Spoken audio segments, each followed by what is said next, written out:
Trước khi một linh hồn được tái sinh, nó phải đi qua một con sông, không phải Hoàng Hà, cũng chẳng phải sông Hằng. Vong Xuyên, dòng nước chảy ngược thời gian, lạnh buốt và đen như mực tàu loáng. Sông không có sóng, không có thuyền, chỉ có những làn khói mỏng như ký ức bay là đài trên mặt nước. Trên bờ sông, từng hàng linh hồn lặng lẽ xếp hàng. Họ không nói, không khóc, không hỏi điều gì, bởi họ biết đây là nơi cuối cùng họ còn được giữ lại tên mình. Có linh hồn vừa đến đã bật khóc, có kẻ chỉ im lặng, tay siết chặt một vật vô hình, như thể không muốn rời xa. Nhưng dù là ai, cũng không thể đi tiếp nếu chưa uống một chén canh. Và đứng nơi bờ sông ấy là một người đàn bà gầy guộc, tóc bạc như tro. Bà không nhìn họ, chỉ lặng lẽ khuấy nồi canh đang bốc khói. Người ta gọi bà là Mạnh Bà, kẻ nấu canh quên láng. Không ai biết bà là ai, không ai biết bà từ đâu đến. Còn những câu chuyện được thì thầm trong bóng tối, kể về một cô gái trẻ sống ở thế gian.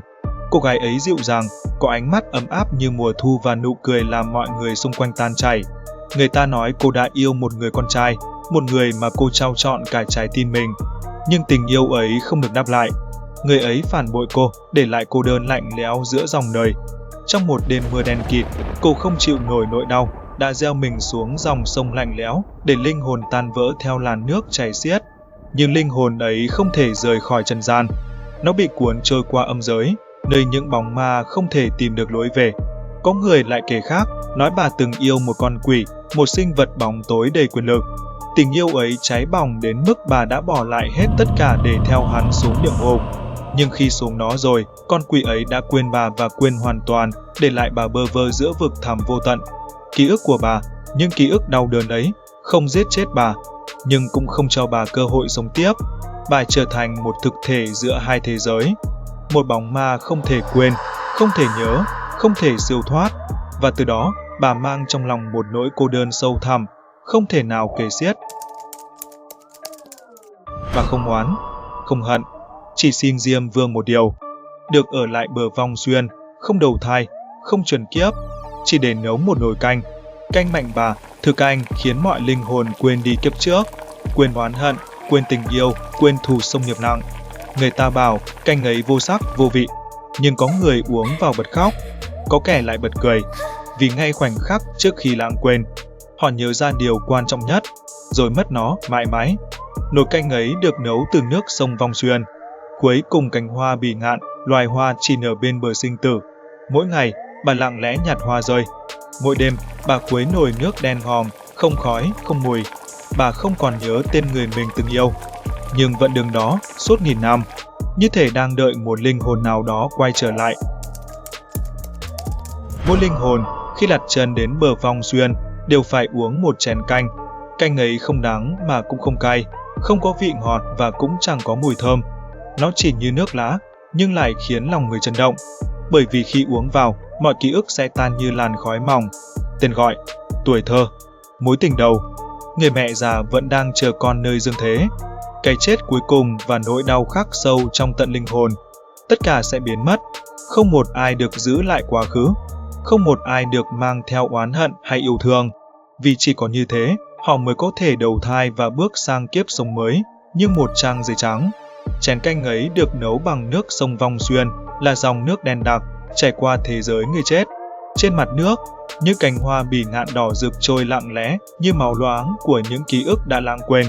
Loài hoa này chỉ mọc ở nơi không còn hy vọng, không còn tương lai. Nhưng nguyên liệu quan trọng nhất lại không phải nước, cũng không phải hoa, mà là nỗi đau. Mỗi chén canh được quấy bằng một đoạn ký ức đau lòng của chính linh hồn đó.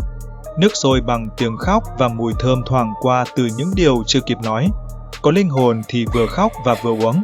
Có linh hồn thì run rẩy nắm tay người thân, nhưng rồi cũng phải buông. Có linh hồn van xin, làm ơn cho con nhớ lại khuôn mặt của mẹ. Có người gào lên, ta thà làm cô hồn dã quỷ, còn hơn quên đi nàng. Nhưng Mạnh Bà chưa từng dừng tay. Bà không khuyên mà cũng không an ủi. Bà chỉ lặng lẽ múc canh, đưa tới và rồi đón chén không trở về. Như thế bà cũng từng một lần uống, và không còn nhớ là mình đã quên điều gì. Có người thì ngẩng đầu nhìn Mạnh Bà thật lâu, rồi bật cười. Đó là một nụ cười cay đắng, như thể vừa nhận ra thứ gì đó quan trọng nhất trong đời mình, chính là điều họ sắp phải quên mất đi. Và khi chén canh trôi xuống cổ họng, một làn sương mỏng bao phủ đôi mắt. Họ im lặng bước qua cầu nại hà. Không còn tên, không còn quá khứ. Chỉ còn lại một bóng lưng, nhạt nhòa giữa cánh đồng hoa bì ngạn đỏ như máu. Không phải ai cũng chấp nhận uống chén canh lãng quên này. Đã từng có một kẻ dám chống lại. Khi Mạnh Bà đưa chén canh, hắn đã nhìn chằm chằm vào làn nước đen trong bát, rồi lắc đầu và nói, ta không quên, ta không muốn quên. Không phải vì hắn đã yêu quá sâu, mà cũng chẳng phải vì hắn đã hận đến tận xương tủy. Lý do bởi vì là hắn muốn được trả thù. Hắn muốn được giữ lại ký ức, muốn nhớ thật rõ gương mặt của kẻ đã giết mình, để mang nỗi đau ấy theo vào kiếp sau. Và cuối cùng thì hắn cũng đã làm được. Hắn đầu thai làm người, nhưng từ khi còn là một đứa trẻ, những giấc mơ kỳ lạ liên tục tìm đến. Những hình ảnh mời nhòe, một nhát dao, một khuôn mặt méo mó vì hận thù, một tiếng la thất thanh trong đêm tối. Và dần dần hắn đã nhận ra, trong kiếp trước, hắn đã bị sát hại, và kẻ thù ác lại chính là người đang sống gần hắn nhất trong kiếp này. Trong một đêm, máu đã đổ, hắn đã ra tay. Cái giá của ký ức đã được thanh toán, nhưng con người lại không được tạo ra để mang theo hai đời ký ức. Không ai có thể sống với hai bản ngã, hai cuộc đời cùng tồn tại trong một thân xác. Hắn bắt đầu hoảng loạn, giữa mơ và thật tất cả đều lẫn lộn. Hắn cười giữa đêm, khóc giữa trưa, gọi tên người đã chết như thể họ đang sống. Trí óc dần mục nát như một ngọn nến cháy ngược từ bên trong. Cuối cùng, hắn đã chết trẻ trong cơn hoang mang tuyệt đối. Không biết mình là ai, không biết mình đang sống ở kiếp nào. Và linh hồn ấy đã không bao giờ tìm được đường trở lại. Không còn cơ thể để đầu thai, cũng không còn trí nhớ để được giận lỗi. Chỉ còn một tiếng thét vang vẳng nơi bờ vong xuyên lúc nửa đêm. Từ đó, tất cả linh hồn đều uống canh của Mạnh Bà cho dù có đau hay không.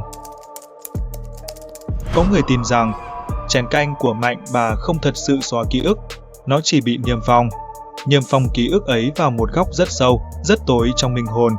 Như một căn phòng bị khóa cửa, không ai bước vào. Nhưng đôi khi, chỉ một cơn gió vô hình cũng đủ khiến cánh cửa đó khẽ hé nhẹ. Vì thế, có lúc bạn đang nằm mơ và gặp một người xa lạ, nhưng khi tỉnh dậy lại cảm thấy tiếc nuối như vừa đánh mất một điều gì đó vô cùng quan trọng. Có khi bạn đi qua một con phố, một quán cũ, một giai điệu, và tim như nghẹn lại, như thể nơi đó từng là đoạn kết của một chuyện tình chưa kịp viết xong. Có lúc, bạn nhìn vào mắt ai đó, và những giọt nước mắt trào ra, cho dù chẳng thể nào nhớ họ là ai. Đó có thể là những ký ức chưa kịp tan, hoặc cũng có thể là mảnh linh hồn chưa thật sự được buông bỏ. Một cái tên, một giấc mơ dang dở, một lời hứa chưa giữ. Có thể tất cả vẫn còn ở đó, chỉ là bạn không nhớ, nhưng linh hồn bạn thì vẫn nhớ. Và rồi có người nói rằng, Mạnh Bà đã cố tình để sót một giọt canh, một giọt nhỏ, nhỏ đến mức không ai để ý, nhưng nó là lối thoát duy nhất cho những linh hồn không muốn quên hoàn toàn. Bởi lẽ, có những ký ức quá đẹp hoặc quá đau, đến mức chính Mạnh Bà cũng không nỡ xóa nó đi. Có lời đồn, trong một đêm, bà từng thắp đèn và mở một cuốn sổ cũ, ghi lại tên những linh hồn đặc biệt, những người từng yêu đến tận xương, từng hận đến tận tủy. Có thể bà đã chọn họ, giữ lại một giọt canh, để nếu lỡ như một ngày bạn gặp lại người ấy trong một kiếp khác, dù không nhớ nhau là ai, vẫn có thể nhìn nhau và chợt mỉm cười. Không cần lời nói, không cần lý do, vì yêu thương thật sự, có khi không cần phải nhớ, chỉ cần linh hồn vẫn còn cảm nhận được. Và nếu thật sự có một ngày như thế xảy ra, thì bạn đừng vội hoảng sợ, vì đó không phải trùng hợp, mà là một bí mật nhỏ mà Mạnh Bà đã âm thầm giữ dùm bạn, từ kiếp này qua kiếp khác. Khi linh hồn cuối cùng bước đi, bà lại ngồi xuống, tay châm thêm nước sông, ngọn lửa dưới nồi canh cháy liu riu, hoa bỉ ngạn bên bếp rụng từng cánh đỏ tàn. Không tiếng nói, không giọt nước mắt, chỉ có thời gian lặng lẽ trôi qua, như đã quen với sự chờ đợi của một người chẳng bao giờ được hỏi han. Nhưng nếu bạn đủ dũng cảm để nhìn vào mắt bà, cảm giác ấy sâu rất sâu, bạn sẽ thấy trong đó không chỉ là bóng của ngàn linh hồn đã lãng quên, mà còn có một ngọn lửa âm vỉ, nhỏ như tàn tro, nhưng nó cháy mãi và không bao giờ tắt, như thể chính bà cũng từng uống canh và nhưng lại không thể nào quên được. Một cái tên, một gương mặt, một đoạn đời đã khép lại quá lâu rồi. Có thể chính Mạnh Bà cũng là một phần của linh hồn đã từng yêu rất sâu nặng. Như thế thôi, chỉ còn lại ánh mắt biết giữ bí mật. Người ta gọi đó là ánh mắt của Mạnh Bà. Mạnh Bà là người khiến ta quên, nhưng trước đó có một người luôn nhớ từng việc ta làm, từng điều ta giấu. Đừng quên bấm đăng ký kênh để đón xem tập tiếp theo. Phán quan người ghi lại nhớ báo.